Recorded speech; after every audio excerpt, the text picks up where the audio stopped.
On les appelle les élégantes. Ce sont les 5 élégantes de Marseille. À Marseille, elles se dressent sur le quai sud du port. Ce sont 5 énormes grues. Ces 5 énormes grues, ces 5 élégantes, on les voit de partout.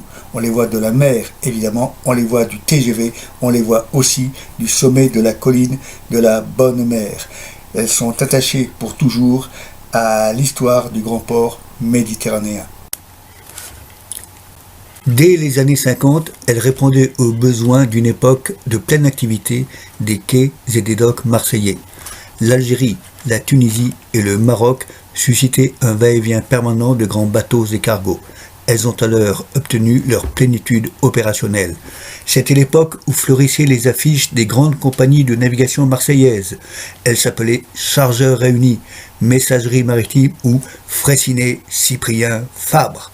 Ces grandes affiches ont suscité maintes vocations parmi les garçons de l'époque, rêvant de voyages et découvertes exotiques de pays lointains, et elles ont dû être à l'origine de nombreux engagements dans notre marine bien-aimée. Mais dès l'indépendance algérienne, l'utilisation des grues a périclité assez vite, tandis que le grand port de Marseille entrait dans une période d'engourdissement durable, qui permettait à certains plaisantins de propager cette galéjade. Combien y a-t-il actuellement de navires dans le port de Singapour ? 700. Et dans celui de Shanghai, 1000. Et dans celui de Marseille, 10. Pour en revenir à nos 5 élégantes qui rouillaient, immobilisées à jamais, leur destruction avait été programmée. On a pu cependant admirer ces énormes chefs-d'œuvre de technicité dans différents films de l'après-guerre et même dans l'album de Tintin Les 7 boules de cristal. Avec leurs 72 tonnes, elles représentent un symbole de la peine des hommes au cours des siècles écoulés. Mais les élégantes vont être sauvées, car une association de défense du patrimoine a volé à leur secours, a mobilisé la presse locale et a trouvé un écho favorable, notamment dans le Nord.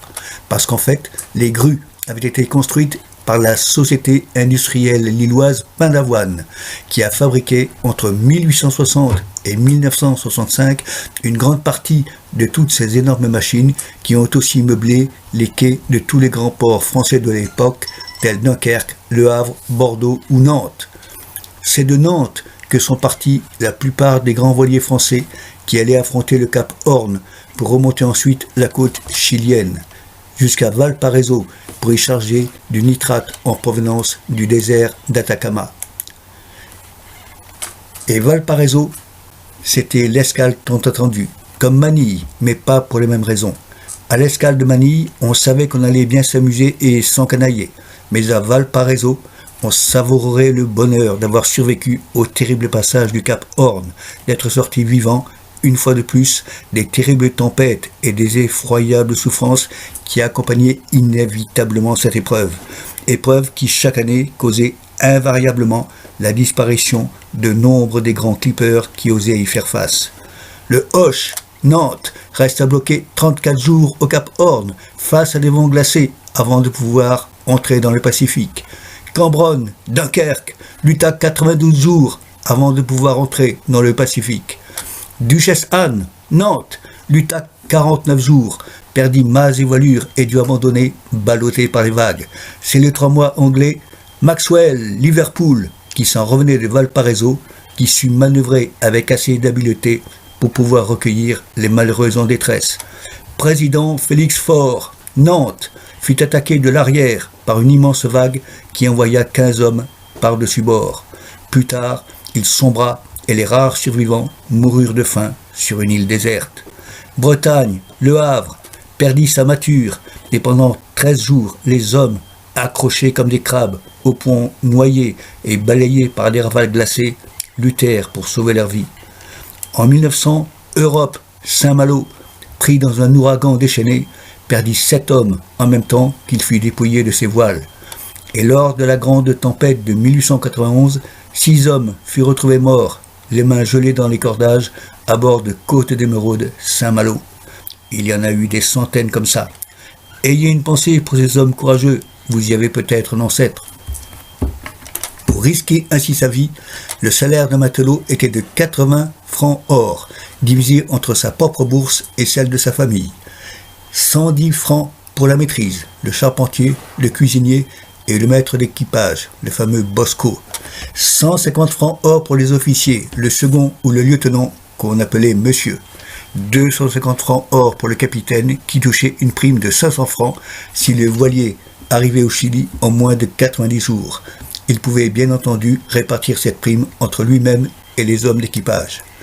Et à Valparaiso, lorsqu'un navire s'apprêtait à quitter la rade pour regagner l'Europe, il arborait le signal de partance, une croix du sud en bois qui annonçait qu'il allait prendre le large.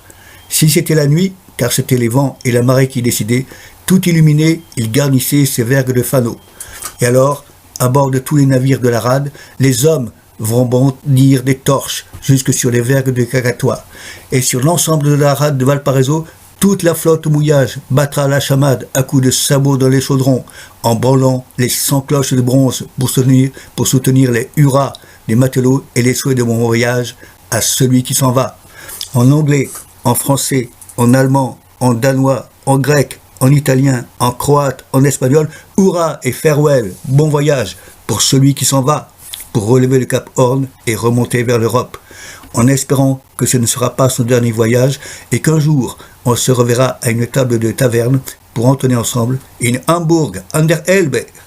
Et n'oubliez pas, le Richelieu fut le dernier des 121 grands voiliers nantais à franchir le cap Horn le 13 mai 1925.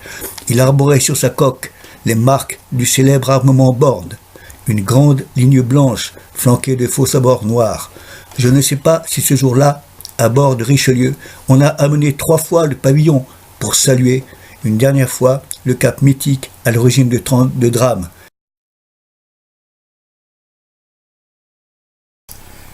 Sur les grands clippers américains pour commencer, puis sur tous les autres par la suite, les capitaines au long cours eurent très vite le droit d'emmener à bord leurs épouses pour des missions qui pouvaient parfois durer plus de 6 mois sans escale. C'est ainsi qu'Antoinette Riault-Condroyer put franchir 6 fois le cap Horn à bord de Suzanne Bordeaux que commandait son mari Jean Condroyer.